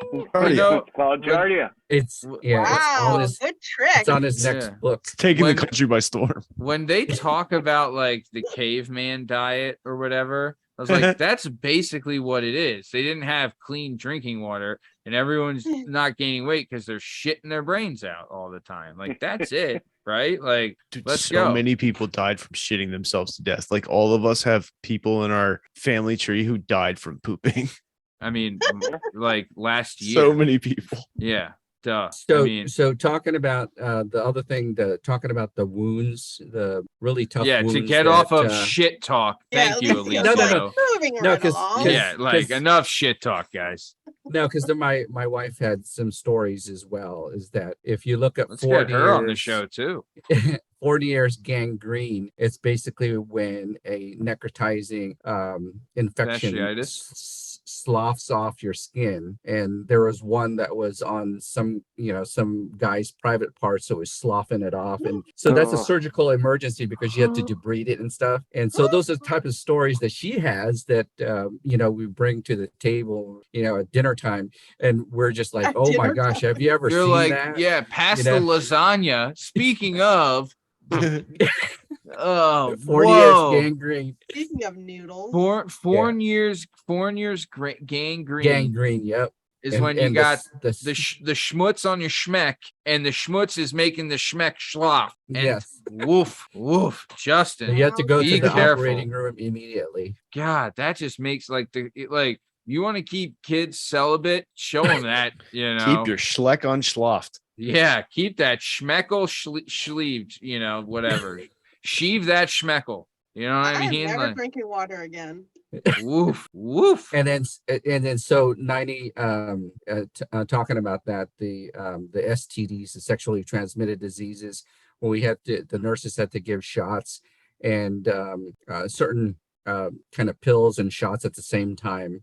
Some of those guys hit on the nurses, and it's just ridiculous. And the nurses are That's just shaking their amazing! heads. I It's just ridiculous. told you have AIDS. Yeah, but Yeah. Like You, genital, what thinks I want to date a guy with genital warts? it's anal warts. You're not even gonna go back there, darling. Yeah. Don't worry about it. Yeah, don't worry about it, huh? You You haven't can use lived the till Ram you yeah. Yeah, they don't call me douchey Don for nothing, all right? Yeah. God damn. Have So you ever after- like when you see someone who's like a dick like that, right? Who's like hitting on the nurses and all this stuff and came in, he's like, yeah, I haven't been feeling good lately. And you're like, well, stop hitting on the nurse. And also, you got syphilis, so fuck up, And we give them the needles like this. In the No, I'm schmeckle? just kidding. Oh, No. geez. We had to give them a shot in the butt as well as pills. So we I don't. get butt We, shots all the time. I mean, I love butt drugs. I get butt shots because I get strep throat really bad, and like they give me what is it? Mhm. It's not adrenaline. What one of those other things? Testosterone? No. I don't know. Steroid? Steroids. Communism. So they put it in your butt. They don't put it in your arm. No. no, you Put can it give in them my as a shot. Everyone knows you shoot the juice in the ass, Justin. God Oh, damn. all right, fair enough. Where the Shout out hell have butt you shots. been? Shout out butt shots. Fan of the show. Listen to the show. Only get arm shots Yeah, I don't need So them because far. I'm already so I'm far. 5'11" and I'm jacked. All right. Roided So- out. Yeah. So, all right. So you're doing the EI stuff and like, oh my God. Well, I would love to have like that. Oh, that's another great round table, Jana. A nurses round table. We know some Yeah, nurses. bring the nurses. Oh, I would We know love, some My brother's a nurses. nurse. dude. That'd be a great idea. I'm a massive dude. We are this show are massive fans and supporters of the medical community Absolutely. entirely. Dude, I Right. have so many stories. I've been in Especially nurses. dementia ward. I've seen Yep. drug addicts. I've seen children, which that's fucking depressing. It's so don't sad tell me inside of that. there. Yeah, the NICUs. I've been in hoarders' houses.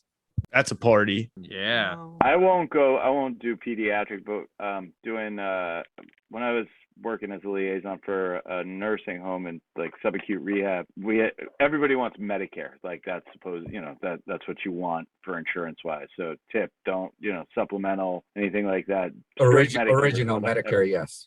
That's what everybody wants, right? And so I got a call that there was this guy who had Medicare, and back then they would put for developmentally disabled MR on the chart. So I went in and the guy was about 19, 20, and I walked in and walked into the room and there was a big dude with a bunch of girls around him. He was drinking 40s and he was smoking a blunt in the hospital. And I was like, what? MR? Like, and he was obviously was not developmentally disabled, and he was suffering from gunshot wounds, and it just turned out that he was a very, very high up gangster who somehow was able to get Medicare for free.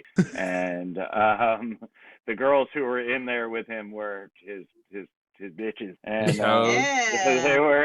they were hanging out, and I was like, he's smoking weed in the room, and they're like, we've told him not to, but he won't stop, and security's in, and I'm like, well, yeah, I guess you're not going to get him to stop. And they're like, so will you take him? And I'm like, no. And I'm like, the last thing we want is like, some retaliation, like, oh, we found out he's at this nursing home or this subacute rehab. Like, no, I'm good on that. Like, Yeah.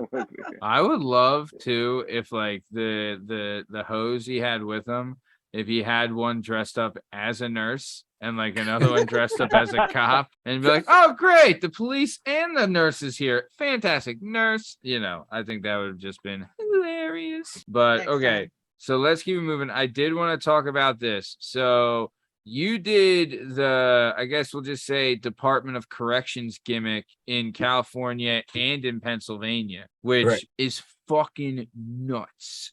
I had a friend, she told me that when she went in on like a probo violation in county. And when she went to see the doctor in there, they said to her, they were like, you're the only healthy person we have seen today. Right.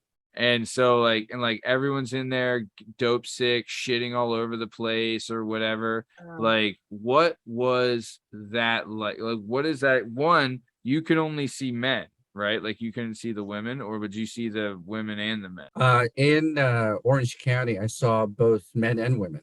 Okay. But in PA, here in PA at the Montgomery County Prison, I saw, mostly sick calls, males. Yeah. And then I tried to branch out and work, because I thought I was hard working at Department of Corrections in California. Sure. I went agency. I did 1 day at Graterford, and I said, oh, hell no.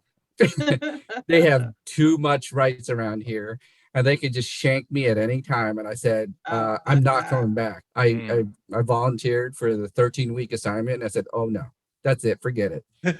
Because they were already sentenced, so they're free to go move about. Whereas county, you still had to wait for your judgment day, and then after that, you get sent off to the prisons. So county, there's a lot of your more eyes are on you. Whereas Graterford, they just said, he'll be there for 10 years.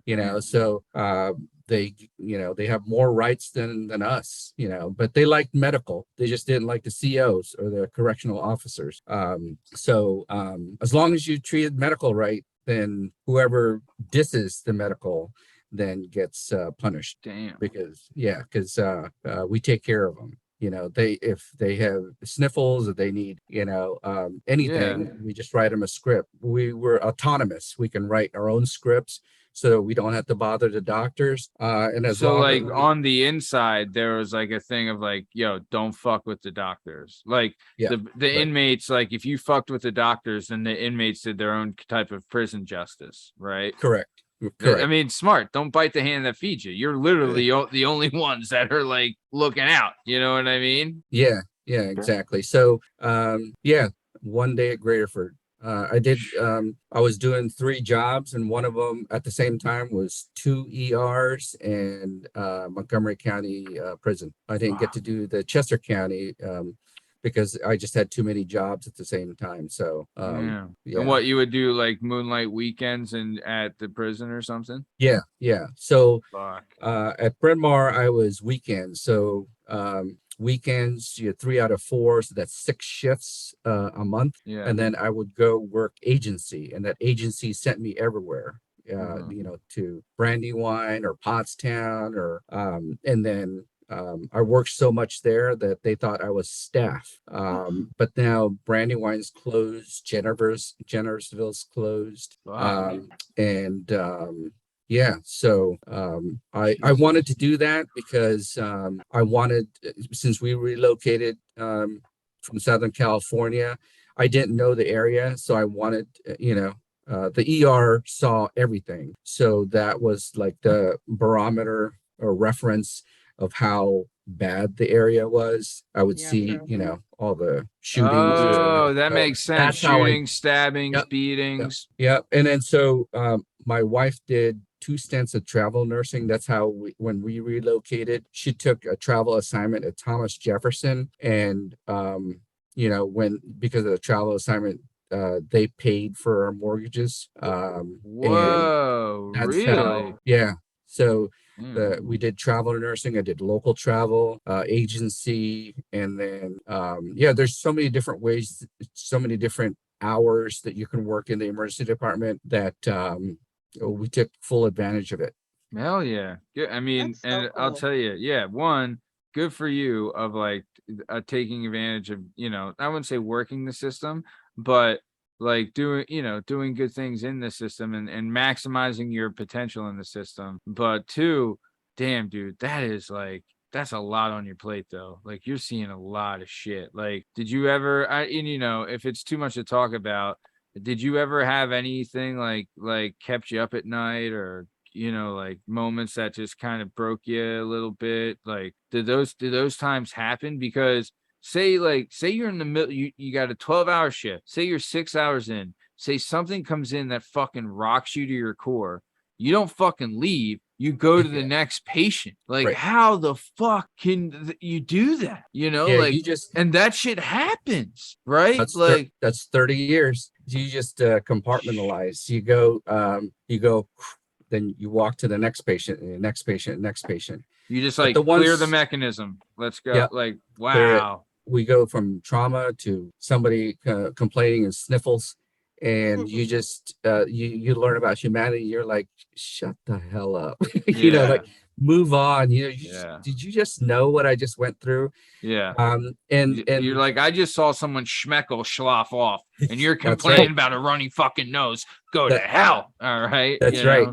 And then I tell the nurses who are ER nurses know exactly, if you have mangina or somebody that whines. I was just gonna say Justin has one of those. God damn it, Jana. I got your back. And also when they're sick, you kind of get a point of reference if they're going to be a lot of work in your relationship before you marry them. That's how you figure out. You have to see them when they're sick, when you travel, and that kind of stuff. But the ones who sometimes when you compartmentalize them, it doesn't hit you until down the road, like years later, when something just kind of reminds you of the other time. You didn't know that, if you've seen some of the movies, they crack the chest open and they have these little circular paddles that you put on the adult heart. So you shock them directly. Well, did you know that they make some for the babies too? And so you crack their chest, and that's when the first time I've seen them, I was able to see them do the direct cardio version for, because that was when the drug deal gone wrong and they shot everybody, including the kids. And so can you just imagine that this nurse was doing compressions in two kids at the same time? He was bawling because he had kids as well. And so when you see that there, you just immediately it just it puts you in your place. I would have to deliver to CHOP, Children's Hospital of Philadelphia, and I was much younger. I'd be like hungover and didn't want to do my fucking job, and then I like walk into like a 5-year-old's room and needs a wheelchair, and I'd be like, I'm a fucking monster. Yeah. That's and tough. it doesn't have to be that gory, let's say. The stuff, because the ER, you just run all the time. The one that it really got me at one time was this like 48-year-old dude that just came in when he had a chest pain. And so as soon as they come in, I start putting the leads on to do the EKG, and the EKG shows what's known as a tombstone sign, which is a ST elevation, which means that you're having a heart attack. So he's anxious. Is that the thing that it's like beep beep? No, it just goes, it looks like a tombstone sign. Okay. Because there's a delay in conduction. Okay. So he's very anxious. He says, I didn't call my wife. I said, you try to calm him down. You talk to him and say, okay, tell me, you have your wife, you have your kids, you have a 13-year-old and a 14-year-old. Meantime, you know that you need to do this within 15 minutes. Start the IV, get bloods and all the stuff, because he needs to go to the cath lab to get the stent put in or whatever that they have to do. And he doesn't know that he needs this. You do, though. And you're like, clock's ticking, but at the same time, you don't want to show him that like you're fucking rushing because you don't want to worry him even more and cause more. What the fuck? So I talk about things that he knows, so he can focus on that. So he's telling about his teenagers, the 13-year-old, their names, the wife. Tell me about it. What's your wife's name? That at the same time that you're doing the EKG, you're doing bloods and all the stuff. All at the same time, everybody's just jumping in, X-rays and all that stuff. So I said, okay, I'm gonna call her right. After this, after I do all this stuff. So cardiologist comes in, they take him, they whisk him to the cath lab, and as you're doing the next patient, you hear code blue, cardiac cath lab 1. Code blue, cardiac cath lab 1. Well, he went to cardiac cath lab 1, and then I got so busy I didn't get to call the wife and the daughters to tell them about what happened. So because you get so busy, I don't know what happened to that patient, and so you focus on the fact that whatever happened to that, or did he live? Did he die because he had a code blue? And then you just second guess because you just need to move on to the next patient. And the other thing too, recently, hold on. Can we just unpack? Can we just unpack that a little bit, Eliseo? Holy fucking shit! So this guy comes in immediately. Like this is a hot fucking topic. Like we got to get cooking. But you can't show that because he has to remain calm. Because if his heart level goes up, he's in even worse shit, right? Oh yeah. So this is right away. So you're like, boom, like let's get everything cooking. Let's get him moving on because he has to go get a stent put in his heart, right? So you know all this, but you're trying to keep him talking, and he's just like, hey, can you call my wife, let her know like what's going on, kind of thing, right? And so then you finish what you have to do, and you kept him good where you were at. You then send him off to cardio, and then you have to move on to the next patient, right? Which another person that just needs your help. Right. And while you're working with the next patient, you hear the code blue. What does code blue mean? Cardiac arrest, which means somebody's heart stopped. So they need to like clear. Yep. Fuck. So you hear that and you hear the room. And so like, all right, well, that was the fucking guy I was just with. And like, you're too busy because there's other patients. And like, you think of like, fuck, I didn't get the phone call. I wonder what. So that's in the back of your mind. Like, it's not like because you did what you were supposed to do with him, so he's going off to this other thing. So it's not like you're staying with him the whole time, right? So you kind of pass him off. So in the back of your mind, I'm like, fuck, I hope he's okay. I never called, like, and but like you're thinking like this guy's life is in the balance, his wife doesn't know, kind of thing. But while you're doing that, you also have to focus on the patient that you're with now, saying like, all right, well, this person needs a stitch here and needs this and this, whatever. Right. That's unfucking real. To like, and that's in the back of your mind while you're processing the new stuff. That is unfucking real, man. God. And then the to top it off is that when you hear anesthesia stat to the same room, he's basically fucked. So something else is going on. Does anesthesia mean like we need to put him under, we need to operate him on immediately? Yep. Wow. So wow. So you second guess that years later, like what really happened? Did I save him? And because we're our own our own little world. Yeah. Because and we just keep moving. We just keep moving for 12 hours. And then the other thing too is when you're the only trauma center in Chester County and you got teenagers around, we hear the call that comes in. Teenagers hit 20-something-year-old girl that was involved in T-bone, which means that it went like a drunk driver. Okay. Well, they ran into the bus, and so they submarined, and so they were coming in. And of course, the first thing that you do is you call your kids. Where the hell are you?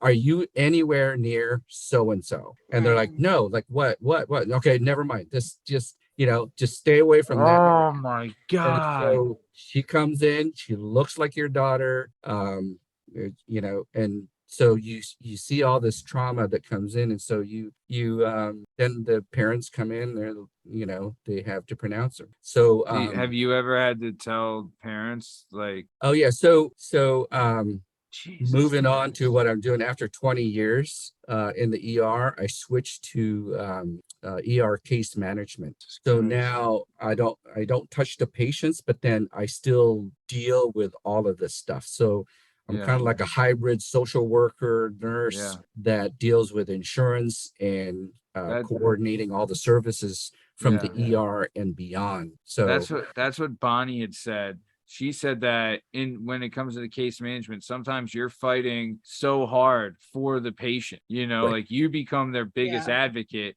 because insurance doesn't want to fucking pay. You know what I mean? Like they do not want to fucking pay.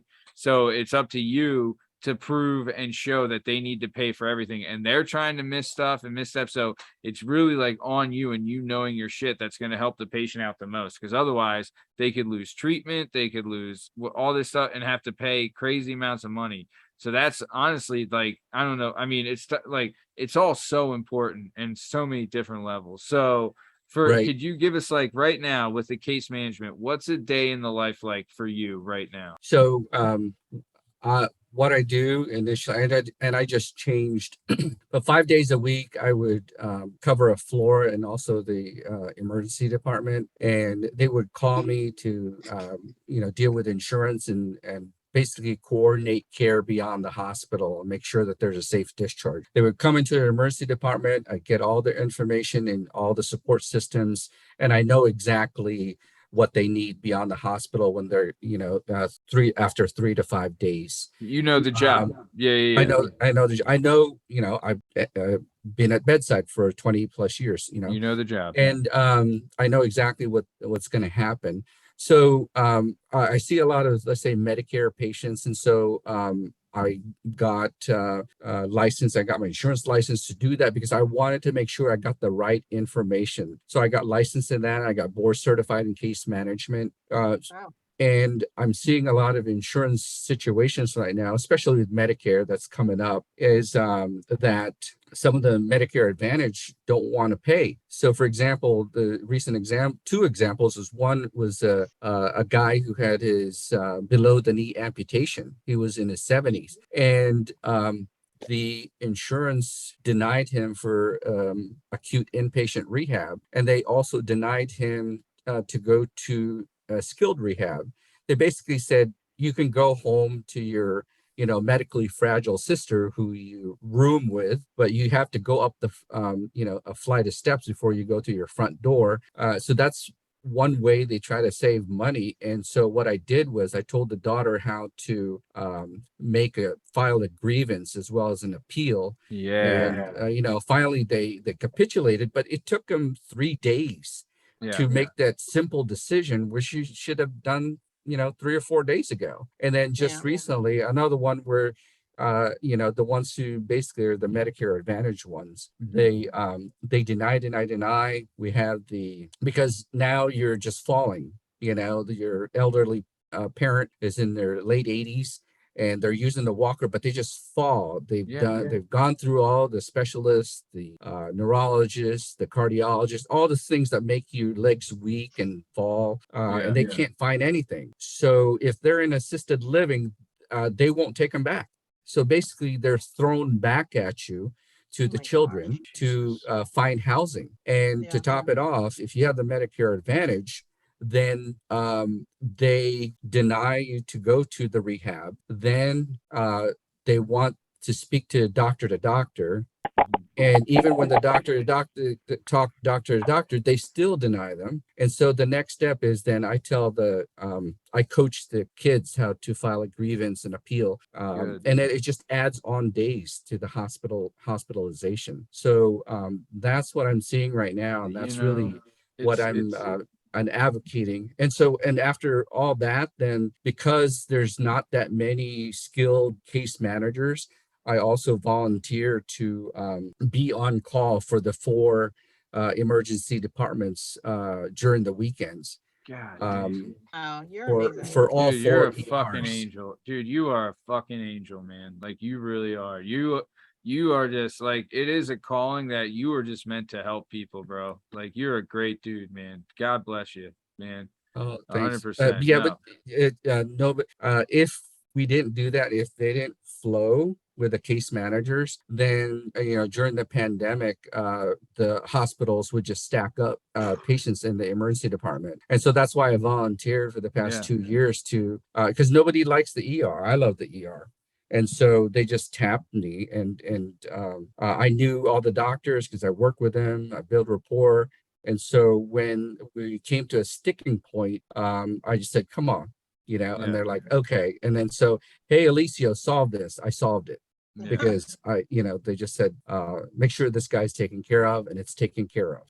Because I knew the insurance loses their humanity. What I mean? Totally. And it's a tough 100%.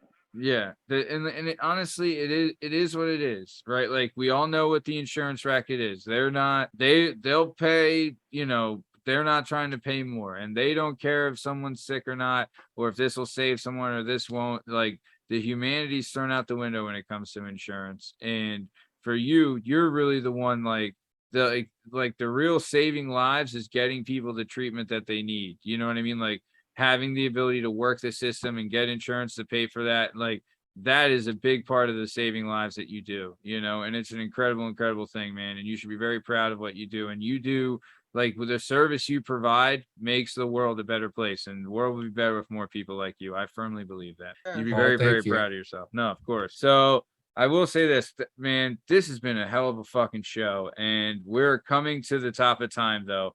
And I know that me and Jan and Justin were usually on the same page with this, but Eliseo, we would love to have you back on the show if you'd be willing to come back. Oh my God. This was incredible. Really, like, it's crazy to think like we would get into the question segments and we would just run off and, you know what I mean? Like we'd go off on something, it's just, it was so interesting. And it's like, the whole thing you do is fascinating, man. So if you'd be willing, we would love to have you back on the show. Yeah, absolutely. And I just want to also just shout out to the new young nurses, just kind of like our daughters that are coming on, because this is really tough. They were really thrown into the pandemic. And baptism under fire. If you look me up on LinkedIn, I try to give props to my daughter and her best friend, and just anybody who's gone through, during the past 2 years, because, that's the first time I've seen, my wife is tough, and she loves the level 1 trauma. She's all, action and stuff. But this is the first time that she would come home and, just cry, because she just didn't know if she was going to get it and give it to her mother, or just anybody. And eventually we got it, but we've seen some of our friends that died within 3 weeks. They were healthy, and you just have to move on. And then the propaganda, the whatever, the cool thing that we were able to witness is that we were able to kind of see what the news was showing, but we were actually looking at the patients and treating them. You And got then the real for life. me, and then for me to try to find them resources beyond the hospital was very tough. So just you really had to know your game at that time, because people need it. And so May 2023 will be 30 years in nursing. And what I am seeing is that by 2030 there's going to be 78 million baby boomers that are going to be dying. If they're 10,000 baby boomers that are coming in turning 65 every day. Just imagine the same dying every day. And so that's what is coming up. So just, for your viewers and stuff, give me a call. I'll give you my phone number to just text or call and see if they need any help. They can call me at 610-646-1946. So 610-646-1946. Just hit me up. I'll give them a blurb as to what they need to do, if they need help with, their 2 sets of parents. And if you, or if you are in a blended family, you're going to have to deal with, your grandmas and grandpas. And so they just need somebody who's experienced to be able to guide them through. And since I know insurance and I know the medical stuff, you're really, you're the best. You're the best. I'll help it out. Yeah. And your LinkedIn and your phone number and all your contact information will be in the description of this episode. So if anyone does want to reach out to you, just check out the description. We'll have all the contact info for Eliseo. And honestly, dude, not just a shout out to the young nurses, to all the nurses and everything you guys do. You're doing the Lord's work. You know what I mean? And you guys make the world better, and you make people better, and you're what's part of healing the world. So you guys do a great thing. And I don't think, I know you guys have gotten your doing proper lately with the front lines and all that stuff, but you guys have been kicking ass for a long time, and you should have been getting your doing propers way before then. But no. So we'll have all that contact stuff in the description of this episode. Definitely reach out to Eliseo. He's got some great, 30 years of knowledge in the nursing field, man. You can't get that anywhere. That's, you got, if you won't see that anywhere else. And the fact that you're willing to share that's a great thing. But we are coming to the top of the time. So before we get out of here, Oliver, is there anything you want to say to your adoring fan base before we take off? Listen, I love you all. Thank you for having me back. Eliseo, it was great to have this conversation with you, man. I just want to say personally, Eliseo helped me when I first got into the liaison business, or back into it, helped to introduce me to a lot of people, and was truly a friend to me. So I was glad to see him and hear his stories tonight. So thanks for having me on with him. Awesome. No, of course. Jana Banana, anything you want to say to the Banana Nation before we get out of here? Thank you, Eliseo. Thank you, everybody. I'll see you guys tonight. Very nice. Love it. You're welcome. Jalen Doob, anything you want to say before you get out of here? It's fantastic. People helping people. That's what it's all about. Amen. Fucking man. Eliseo, anything you want to say to your legions and legions of Eliseo fanatics before we get out of here? Just continue to be kind. Nurses spend the most time with you, and we're not complaining. We are the barometer for basically caregiving for humanity. There is just so much volume that we're dealing with, that if we hand off your parents to you, if we're having a hard time, it's going to be 10x a hard time for you to take care of them at home. So make friends with nurses. Hell yeah. Dude, nurses are great. Like the lady I brought up a couple of times, Bonnie McCormick, like when, I'm a new parent, me and my wife were new parents, and my daughter was sick, and I called her, and she was like ultra helpful, and kind of talks you off a ledge, gives you great advice, tells you what to do and how to handle different things. And it's like, that's wisdom you can't find anywhere else. And it's just there. And the crazy thing is, it's like, every nurse I ever met, they help. They're helping people is what they live for. And that's, I mean, I don't know if there's any higher calling, you know what I mean, than to be the one that helps people. So you guys are the true, you are what heals the world, and that's the truth. But speaking of healing the world, this has been another episode of the Working Perspectives podcast. I'm Matt Lavelle, accompanied today by jdub, Justin Richardson, the Heartstopper, Jana, Hehlo, the Madman, Oliver Assiran, and our guest today is the one and the stinking only Eliseo Tajanlangit. In case you're wondering, you can find all our stuff and all our content and all podcast platforms and YouTube at Working Perspectives Podcast. You can follow us on Instagram, Working Perspectives Podcast, and you can join us on the Twitter and the TikTok at Working P Pod. If you'd like to be a guest on the show, please email us at workingperspectives@gmail.com, and please like and subscribe so we can bring you this sweet, sweet content. Thanks for listening. Stick around for the ad read. Thanks. See ya.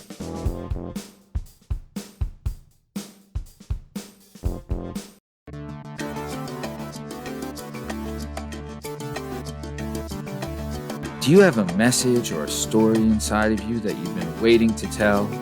Have you always dreamed of writing a book, but are intimidated by the complexities of the book publishing world?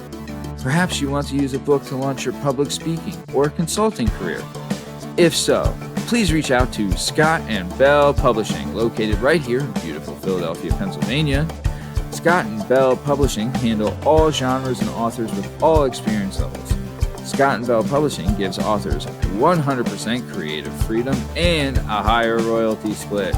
They can be found at www.skotbell.com.